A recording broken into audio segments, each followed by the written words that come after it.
Welcome to the Think Factory podcast. We got one question for you. What keeps you up at night?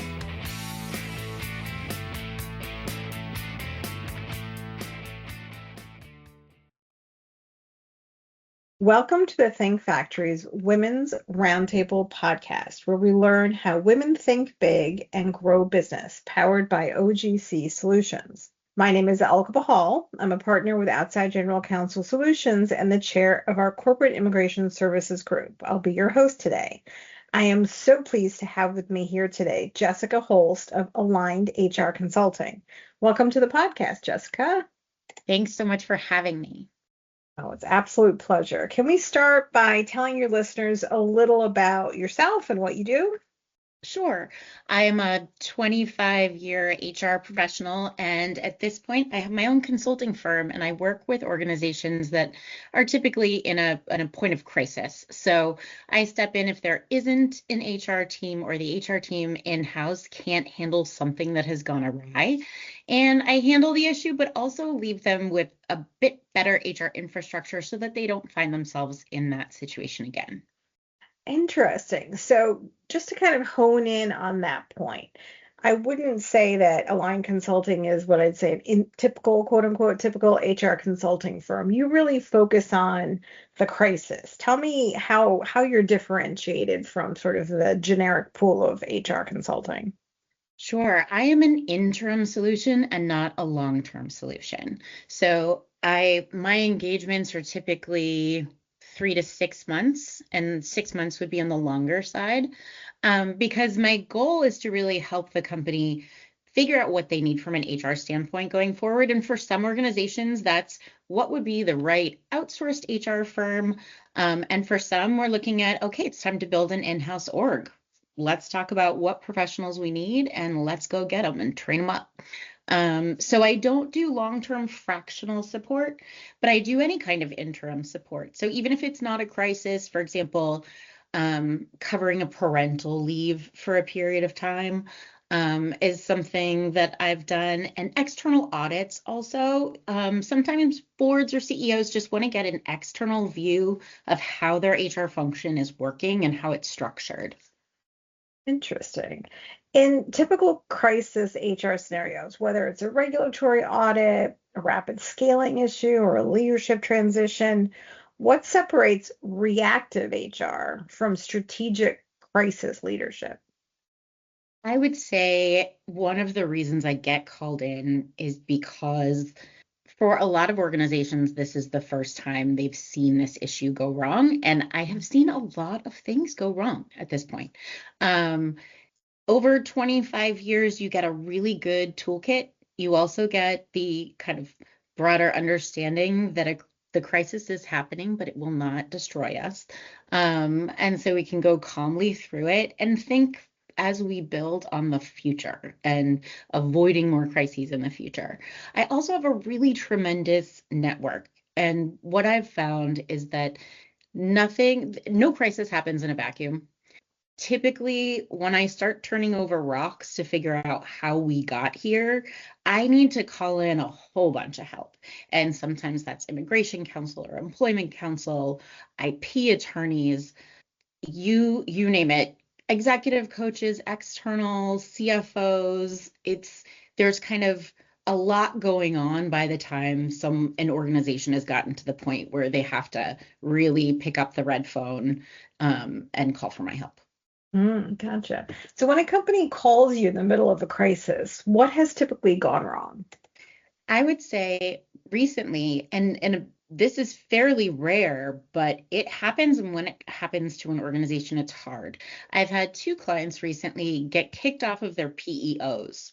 And the issue there is that oftentimes a company will choose to have and pay for a PEO because they don't have in-house HR and they're looking for that extra guidance and support, and they're counting on that PEO for EPLI insurance and workers' comp insurance and really to kind of hold their compliance house together. And when you're kicked off of your PEO, you have 30 days to get all new employee benefits in order, Typically, you often have to get a new payroll system, you have to get new business insurances, and it is a scramble. Implementing these things within 30 days is nigh on impossible. So at that point, you need someone who's been there and done that and had the kind of relationships across the industry with brokers, etc., who can really react quickly and that will deliver on time. Oh, I can imagine. I mean, by definition, a client that went to a PEO or had a PEO doesn't have the infrastructure to figure all this out, much less on a 30-day clock. Yes. And I promise not to make this about PEO dangers, but one of the interesting things I saw recently was that a really well-known platform, their system is really self-implemented, including compliance modules that are really important. So if you don't know what you need to load into that learning database, and you don't know which states you need to set up these workflow processes for, but you're counting on what you're paying your PEO to do is cover that, you may find that you are way out of compliance. I can imagine. So I agree with you. We won't make this all about PEOs, but since this is really very interesting, it's the first time I heard about the idea that a client could get kicked off a PEO. How can a company get kicked off their PEO? So the PEO, it's a professional employment organization, and it's a co-employment relationship. So that PEO is saying, we're taking on some risk here. We're holding the EPLI insurance and workers' comp. And our expectation in this partnership is that the employer will have its stuff together. The employer will maintain certain expectations around if there's an ER issue, how it's responded to, how quickly that they are made aware of it. And so there are times where a PEO decides a company just may not be worth the risk. Interesting. Okay. All right. So turning our attention a little bit now to the clients or your prospective clients. What are some common warning signs that leadership tends to ignore or put off, and then becomes a crisis, organizational crisis? One of the easiest things to avoid dealing with is a toxic leader, somebody who may be really effective at the tasks involved in their job, but essentially blow up the environment around them. And it is such a killer. An engaged, driven, really motivated employee population makes a company 17% more productive and 23% more profitable and 21% more resilient in a time of change. So it's really hard when you're really small to deal with that critical executive. But if that person is turning the boat upside down all the time, all kinds of issues come out of that. Interesting. Now, you've worked in very high profile companies like creative arts agencies, SpaceX. From your long and in-depth experience, what leadership behaviors tend to either prevent or accelerate a crisis? In terms of crisis prevention, psychological safety is paramount. You really want to create an environment where if people see something, they say something. There's nothing that I've seen really crush a group of leaders more than finding out that there had been this issue all along that no one felt comfortable bringing to them. And I think, we all want to believe that we're approachable. We all want to believe that we are seen that way by people who work for us. But the reality is it gets harder and harder to get people to tell you the truth the more senior you get. And so fostering an environment where people can have a mediocre idea and not be embarrassed by it, where they can bring up a concern and they won't be dismissed or shamed or treated like a squeaky wheel. Pay attention to those squeaky wheels. Those people are doing you a huge service. Because even if the thing that person specifically isn't complaining about, there's something wrong in the environment if somebody's feeling like they need to be a squeaky wheel. That's a good point. So when you're brought into an organization for a crisis, what are the first things that you assess to understand the scope of the problem and the organization? Each crisis is unique, but at the root of all of them, there is information in the data. So, for example, the first organization that I dealt with that had been kicked off of its PEO, the very first thing I needed to do was just run a full data dump out of their HCM system and figure out where their employees were, what made sense and what didn't make sense in terms of how people were categorized, and then look for other patterns in the data that can be really helpful. One of the things I saw with them is they had great retention. They hadn't had any ER issues. So there were some really good things happening in that environment. But there were a lot of compliance issues because they didn't have in-house HR and they'd really been leaning on their PEO. And the PEO can really only help you if you call and say, I have this question. There's a lot you can still get wrong within that system. So for me, starting with the data, highly informative. So your approach is really very holistic. So even if you are brought in for a specific crisis, you tend to look at the larger organizational environment to say, how did we get here, fix the crisis, as well as set them up to help avoid these issues in the future. Yes, absolutely. Again, these are usually folks who didn't have very seasoned HR people, if they had them at all. So it's really the first time somebody more seasoned as a professional is looking at the organization. And there's so much power in the environment you create to drive your business forward. But a lot of times, small organizations or startups will pull in a junior to mid-level person because they don't need to have a super seasoned pro 50 hours a week. But the problem is they don't always know when they do need them. Yeah, absolutely. So in situations where maybe we have an employee relations investigation or a leadership misconduct, what mistakes do companies typically make in the first 48 hours that can significantly increase legal, reputational, or cultural risk? Analysis paralysis. I think the fear of acting and who do we tell and oh my goodness, we're all gonna die and I'm gonna get in trouble definitely with my Yeah. boss. So I think it can be really easy to overreact when really what you need to do is just take the first step to say, whether it's an employee complaint, say, we hear you, here's what we're gonna do. We're learning more information about it. We will keep you in tuned. The faster you can set someone's mind at ease, the better. And sometimes people want to wait until the next board meeting to talk about how they want to approach it. Terrible idea. Don't do that.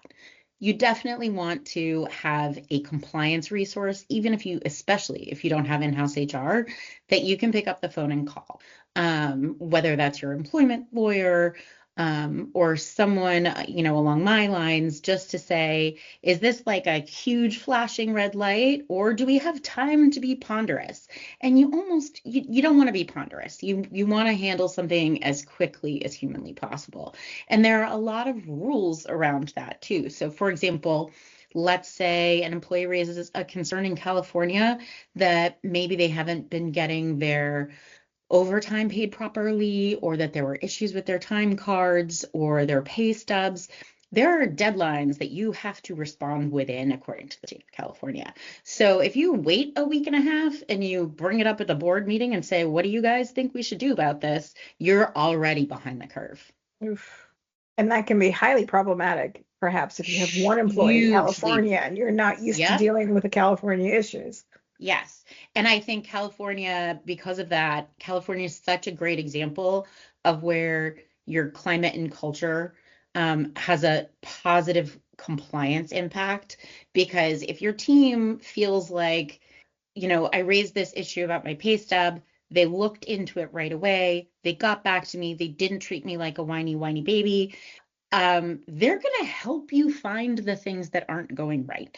And the reality is, most of the time, day to day in an organization, the people who know how to solve problems are the people most intimately related to them.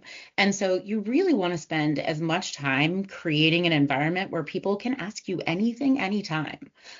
Because if people feel that they're being treated with respect, that they are being cared for, they're not going to make everything a legal issue. But if people feel that they don't have any other way to be seen, if they feel they've been taken advantage of, they're much more likely to go hard. And in California, that is expensive, and potentially devastating to a business. I can imagine. So you call yourself a culture curator. Like we've talked about that before. So in practical terms, how does a company nurture its culture? How does it look at its culture and be cognizant of it to hopefully avoid these crises? I think the thing about culture, and I would say more of a caretaker than a curator, the culture is determined by the values of the decision makers. And a lot of times people think of culture as very fuzzy and something you can't really measure. And it's just not true, because your culture is determined by who gets rewarded, who gets overlooked. A lot of times those decisions are very visible to the rest of your population. And so if they see that this, you know, particularly toxic, but such a great sales guy person is Mhm. continually getting elevated, that becomes your culture. You're a culture in which jerks win. Mhm. And so it's really, there are so many specific things on that you can look at and say, well, how do we make determinations about promotions? And how do we weigh that as a group? What is that process? And are we getting enough input on that? How much is data-based versus feelings? Like, oh, he's going places. He reminds me of me at his age. Don't do that. That's Mhm. people see that. And so it's really in all of these processes that you build, you have the opportunity to create the strength, the connections among your employees that keep your business strong as it grows. Great advice. So, turning to your history for a moment, you began your career in corporate immigration at Fragaman, an area near and dear to my heart, and later developed beyond that, developing programs in HR at large organizations. How did that early exposure to immigration compliance shape your philosophy around global talent strategy and workforce risk? It was so impactful, and I absolutely didn't realize it for years and years. Number one, learning the area of law um, helped me get better at learning new areas of law. So it really laid a foundation for me to figure out what was going on from an employment compliance standpoint and Mhm. how to learn it and how to stay up to date in it.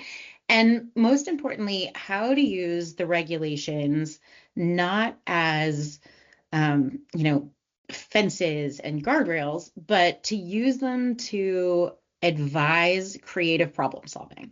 Um, it's also where I learned a lot about how you make people feel when they're in an incredibly vulnerable situation. Let's say somebody accidentally left the US without their I-94 and needs to come back into the country. That person's having a really horrible time, and their experience with your organization has a lot to do with how you make them feel about it in that moment. And Mhm. do they feel they are in safe hands? Do they feel like you've got their back? Or do they feel like you're judging them because they didn't bring their document? And really, everything with an employee is the same. And that's because that's how we are as human beings. Mhm. It's it really was it was such a sensitive area for people. It really introduced me to being in a position to positively or negatively impact a sensitive area of life. But it also really clearly showed me how important well-structured, continuously improved processes are. Um, because I did go from the actual immigration law firm to being an HR consultant for immigration processes.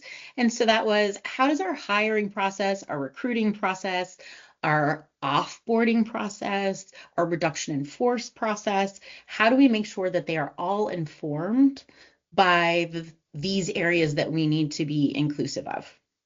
Yeah, so it's kind of like putting together all the building blocks and Mm, creating the entire systemic organization. yep. Very impressive. So, some advice for founders, executives, or boards listening to us. What are the most important systems or practices they should think about putting in place now if they really want to avoid ever needing you? Great question. It's never too early to get a good consultant, and that's for all areas of your business. The great news is the way our workforce has evolved is that there are fractional pros you absolutely cannot afford full time, but your business needs them. And if you think of that initial phase of your business, you're building a foundation and you're building it before you even know how tall the building is going to be. So the last thing you want to do is just like throw down some concrete and hope you mixed it right. Um, that's not a good time to wing it. You really want to have someone come in, whether it's your finance processes or your HR processes. And certainly when it comes to things like your compensation structure and being mindful about that right away, you really do need to get some infrastructure in first. So find great fractional people and lean on them early. Nice. And the rise of the fractional assistants from almost Mhm. every area of a business is it makes it much easier to find these days. Absolutely. And I think I just want to make sure people are figuring out how to find those folks because, we all know we're out here, but folks don't always know that the resources are there. So when in doubt, assume there is a resource and that you do not need to recreate the wheel and commit to finding that resource. And this is something you typically do for your clients as you're setting them up for your exit, right? You're putting them in touch with the right people that they need for the right processes and operations, and you can provide them with access to different types of resources. Exactly. And in my personal work, I don't take referral fees for those things. For me, that is part of the service I'm providing is recommending vetted organizations that I think are right for this organization based on their objectives. But a lot of what HR is resourcing. So that early resourcing, I'm working with a client now that I'm helping them bring in a fractional CFO. And they were just about to reorg their accounting and finance department and then hire a fractional CFO. But we don't want to put the cart before the horse there. Let's let that professional tell them how that should be structured and what those processes should be. Because it is that you're not ready for that C-level person yet, but you need that experience. And we all work together and are well connected and are happy at this point. We just really want our clients to thrive. Absolutely. And you're the perfect example of that HR professional where probably somebody couldn't afford to keep you on full time unless they were a mega organization, but they can get a fraction of your expertise. And save themselves a lot of money in the long term. Yeah, It's the penny wise pound foolish bit. Like commit to having someone like me work with you for a couple of months, get your processes set up, get the right resources in place. HR has a lot of different specializations within it, and it exactly. is so easy for a company, a startup to hire the wrong kind of HR person for what that org needs to be focusing on at that point in its development. So let me help you become an informed consumer, an educated consumer of human resources specializations and what you need when. And then let's just put only what you need in place so that you're not spending more than you need to or you're not under investing. Absolutely. And it's very common to not necessarily be able to afford or to see the bigger picture when you are a younger organization or a smaller organization. There's Yeah, only there's a certain level of perspective that comes with your level of expertise and knowledge that sort of somebody younger, earlier in the process or new to an organization isn't going to be able to see.